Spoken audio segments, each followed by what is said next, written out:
নবীজি বলছেন আদ-দুনিয়া সিজনুল লিল মুমিন ওয়াল জান্নাতু লিল কাফির। কাফেরদের জন্য, মুশরিকদের জন্য এই দুনিয়াটা হচ্ছে জান্নাত। জান্নাত মানে কি? যা ইচ্ছা তাই করতে পারবেন। জান্নাত মানে কি? আপনি চাচ্ছেন আল্লাহ আমি এখন একটা খামর চাই, শরাব আপনার সামনে হাজির, চিন্তা করার সাথে সাথে। জান্নাত মানে কি? আল্লাহ আমি আপনাকে দেখতে চাই, আল্লাহকে আপনি দেখতে পারবেন। জান্নাত মানে কি? আপনি মধুর নহর, দুধের নহর, পানির নহর, শরাবের নহর, হুরেন ঈন চতুর্দিকে ঘোরাফেরা করছে। একজন নিম্নমানের জান্নাতি, মানে সবচেয়ে শেষের দিকে যারা জান্নাতে যাবে, তাদের সাথেই দুজন করে হুরেন ঈন, আহাল পরিবার তো আছেই, গিলমান পানপাত্র নিয়ে চারপাশে ঘোরাফেরা করে। জান্নাত মানে কি? যেখানে যা ইচ্ছা তাই করা যাবে, বলার কেউ নাই, বাধা দেওয়ার কেউ নাই, সেখানে কোনো মৃত্যু নাই, সেখানে কোনো অহেতুক কথাবার্তাও নাই, কোনো গাল গল্প নাই, কোনো মিথ্যা নাই, কষ্টের ক্লেশ মাত্র নাই, থুতু ফেলতে হবে না। জান্নাত মানে থুতু ফেলতে হবে না। জান্নাত মানে হাঁচি হবে না, নাক ঝাড়তে হবে না। জান্নাত মানে ইস্তেঞ্জা, পেশাব পায়খানা করার টেনশন নাই। মানুষ খাবার খাবে, একটা ঢেকুর তুলবে, ব্যাস খাবার হজম হয়ে গেছে। আর জান্নাতের সবচেয়ে বড় বিষয়টা কি? আল্লাহ পাককে আমরা এই চোখ দিয়ে দেখতে পারবো। আর তার সমকক্ষ একটা বিষয় হচ্ছে আল্লাহ পাক বলে দিবেন যে আমি তোমাদের সবার উপর সন্তুষ্ট হয়ে গেলাম, যাও কোনোদিন অসন্তুষ্ট হবে। ব্যাস, দ্যাটস অল। এখন আপনি যত কিছুই করেন এই বস্তুবাদী জীবনে, মনে একটা ভয় থেকে যাবে। আপনি বিশ্ব নেতা হয়েছেন, বড় শিল্পপতি হয়েছেন, পলিটিশিয়ান হয়েছেন, ইকোনমিস্ট হয়েছেন, মনে একটা ভয় থেকে যাবে যে মরতে আমাকে হবেই, আল্লাহ আমাকে ধরবেই, হিসেব আমাকে দেওয়া লাগবেই, কবরে আমাকে একাই যাওয়া লাগবেই, আমাকে কিয়ামতের মাঠে দাঁড়াতে হবে আল্লাহর সামনে। মনে একটা ভয় কাজ করে, যদিও বাইরে মানুষ দেখায় যে কোনো ভয় নাই। মানুষ বাইরে অভিনয় করে, মানুষ সমাজের মানুষের সাথে বাইরে একটা অভিনয় করে। কোনো কোনো ক্ষেত্রে আমরা নিজেরাই নিজেদের সাথে অভিনয় করি। কথা সাহিত্যিক হুমায়ুন আহমেদের নাম শুনেছেন? ইন্তেকাল করেছেন। একটা সময় ছিল আমরা স্কুলে পড়তাম, কলেজে পড়তাম, মাঝে মাঝে টুকটাক এ ধরনের কিতাব বইপত্র পড়া হয়েছে। হিমু, মিসির আলী এইসব পড়া হয়েছে।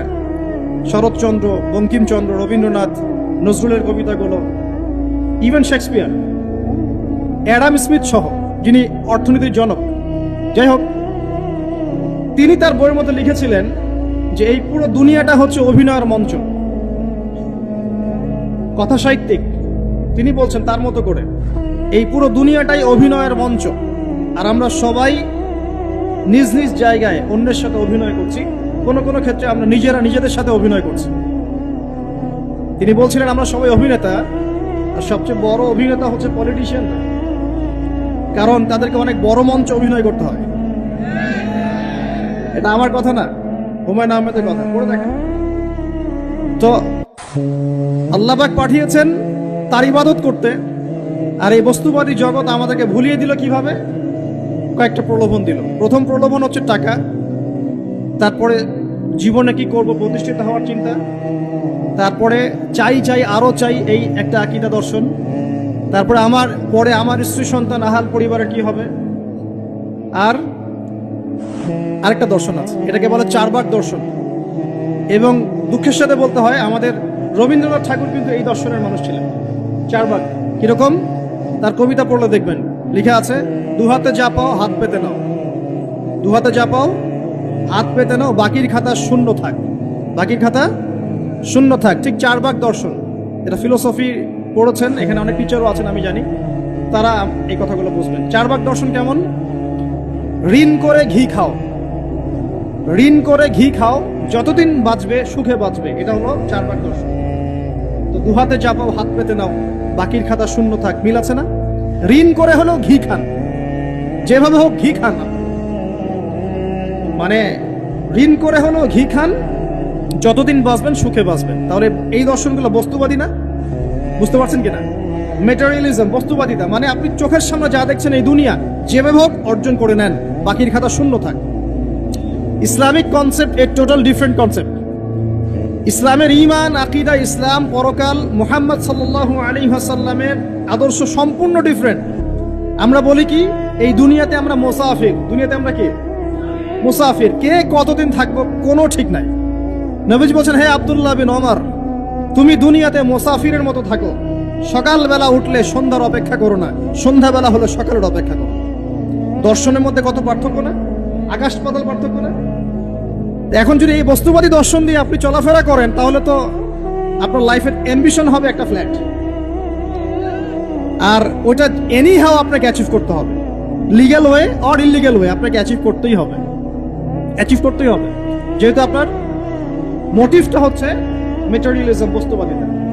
আর নবী সাল্লাল্লাহু আলাইহি ওয়াসাল্লাম কি বলছেন? সকালে ঘুম থেকে উঠলে সন্ধ্যার অপেক্ষা করো না, সন্ধ্যাবেলায় থাকলে সকালের অপেক্ষা করো না। তুমি দুনিয়াতে মুসাফিরের মতো থাকো, তোমার যতটুকুতে দুনিয়া চলে যায় এতটুকুতে সন্তুষ্ট থাকো।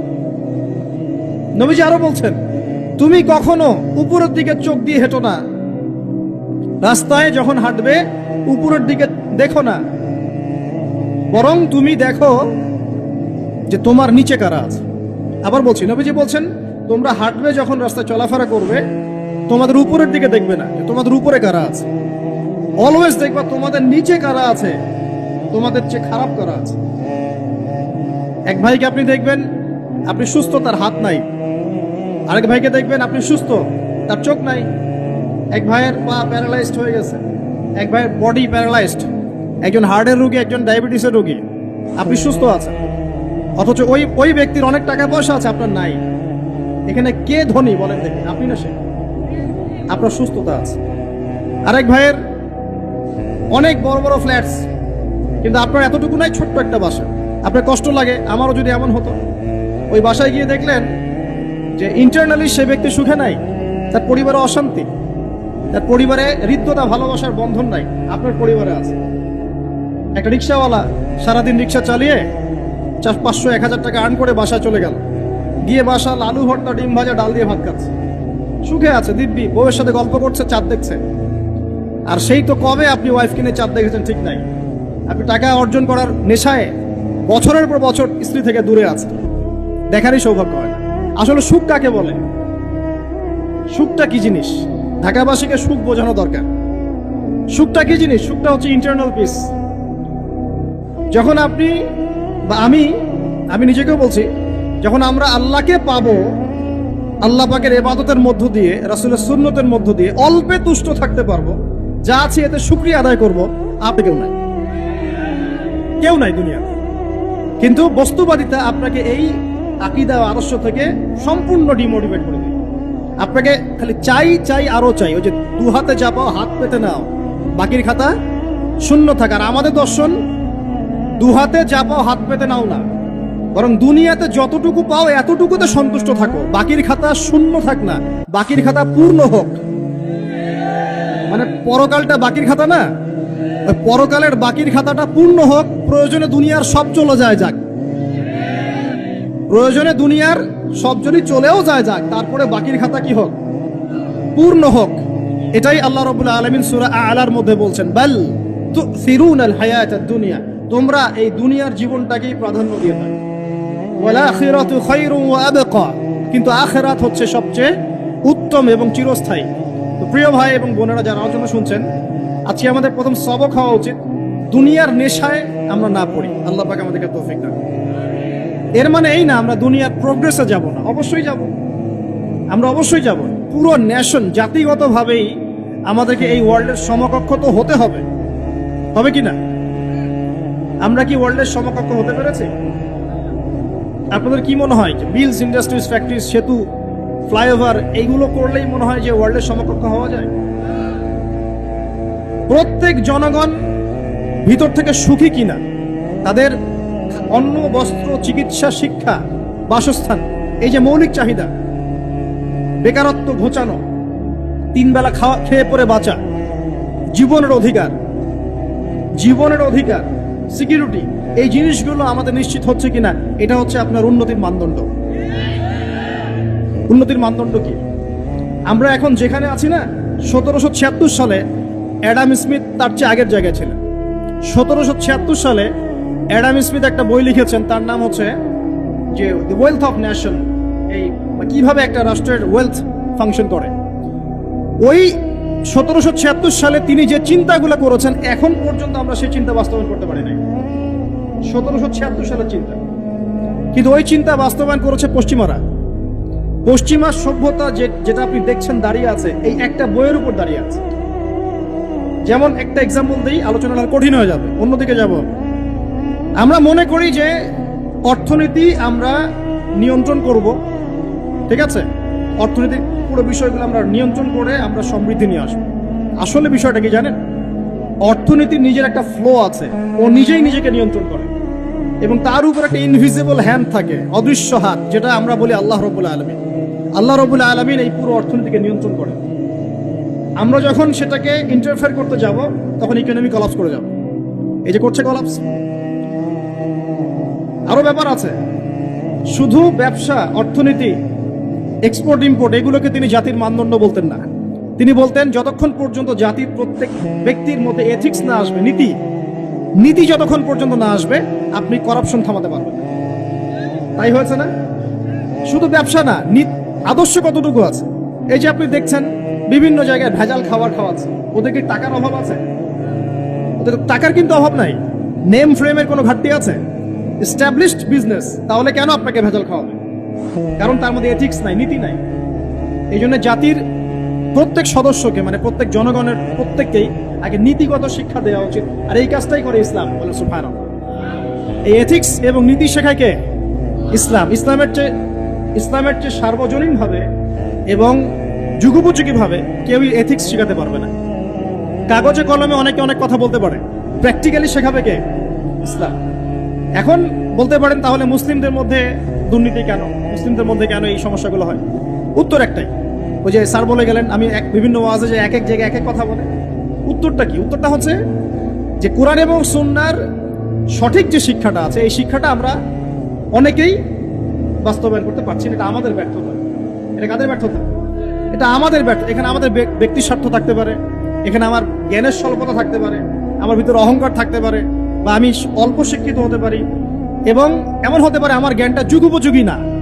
ইসলামিক জ্ঞান আমার মধ্যে আছে, কিন্তু কিভাবে এই জ্ঞান দিয়ে ওয়ার্ল্ডকে ডিল করবো এই জ্ঞানটা আমার মধ্যে নেই। এই কারণে আমরা হয়তোবা ইসলাম কোরআন সুন্নাহ হাতে থাকার পরেও এই সমস্যাগুলো ফেস করছি। প্রথম সমস্যা হচ্ছে বস্তুবাদিতা। আল্লাহ পাক আমরা সবাইকে, যারা আলোচনা শুনছি, দুনিয়ার প্রেমিক হওয়া থেকে বাঁচাক বলি আমি। দুনিয়ার প্রেমিক না, প্রেমিক হব কার? আল্লাহর, আখিরাতের। কতটুকু দাম আছে দুনিয়ার?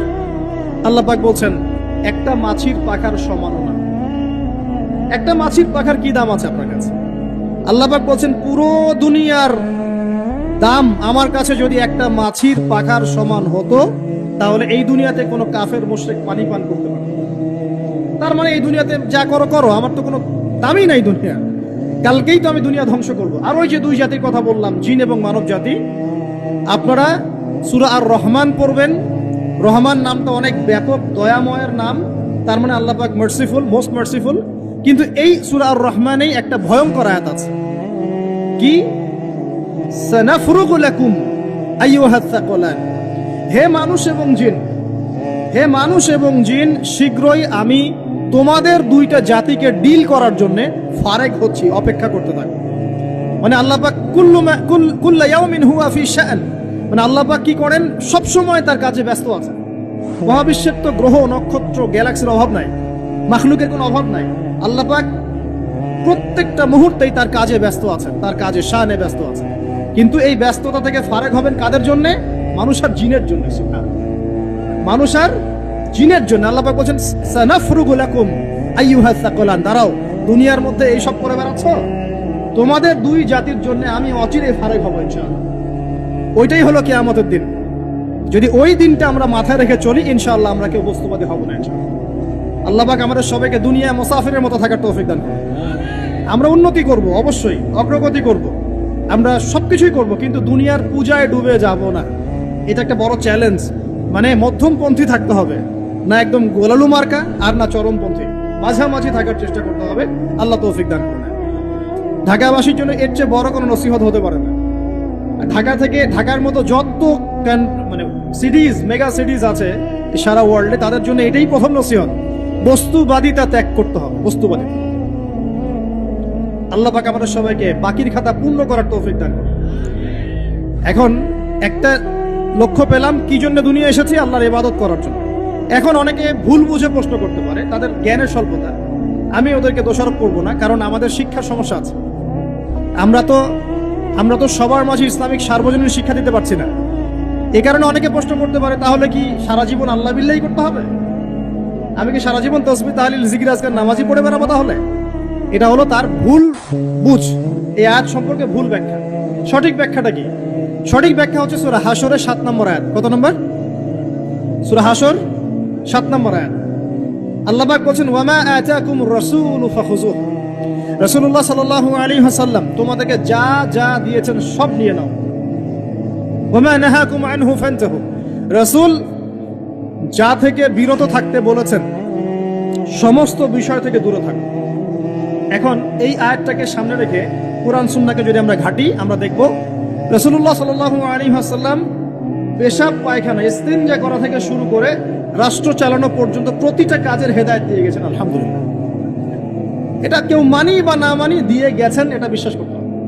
আমল করতে পারি বা না পারি, নবী দিয়ে গেছেন, বিশ্বাস করতে হবে।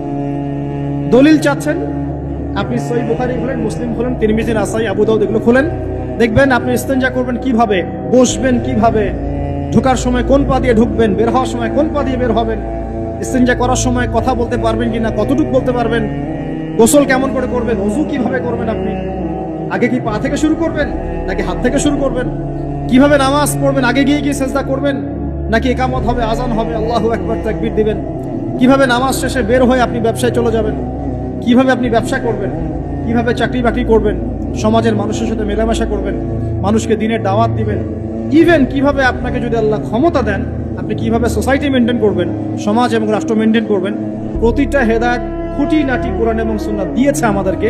এই বিশ্বাস আগে রাখতে হবে। এই বিশ্বাস না রাখলে কেউ মুসলিম হতে পারবে না। I am very sorry to say, এই বিশ্বাস না করলে কেউ মুসলিম হতে পারবে না। আগে বিশ্বাস, তারপরে কাজ করতে পারেন কিনা সেটা পরের ইস্যু। এবং আমি বলে দিচ্ছি, এই যুগে আপনি 100% পারবেন না। সিম্পল, এই যুগে আপনি 100% পারবেন না, এটা স্বাভাবিক। কারণ এই পুরো বিশ্বটা তো ইসলামাইজড না। পুরো বিশ্ব কি ইসলামাইজড? বরং পুরো বিশ্বটা কুফরের উপর আছে। কিসের উপর আছে? পুরো ওয়ার্ল্ডটাই কুফরের উপর আছে। পুরো ওয়ার্ল্ডটাই। একটা এক্সাম্পল দিয়ে আমি প্রমাণ করতে পারি, একটা এক্সাম্পল খালি। আল্লাহ পাক বলছে সূরা মুলক, রাতের বেলা পড়তে হয় না সূরা মুলক? রাতের বেলা সূরা মুলক পড়তে হয়, যে পড়বে তার কবরের আযাব হবে না ইনশাআল্লাহ।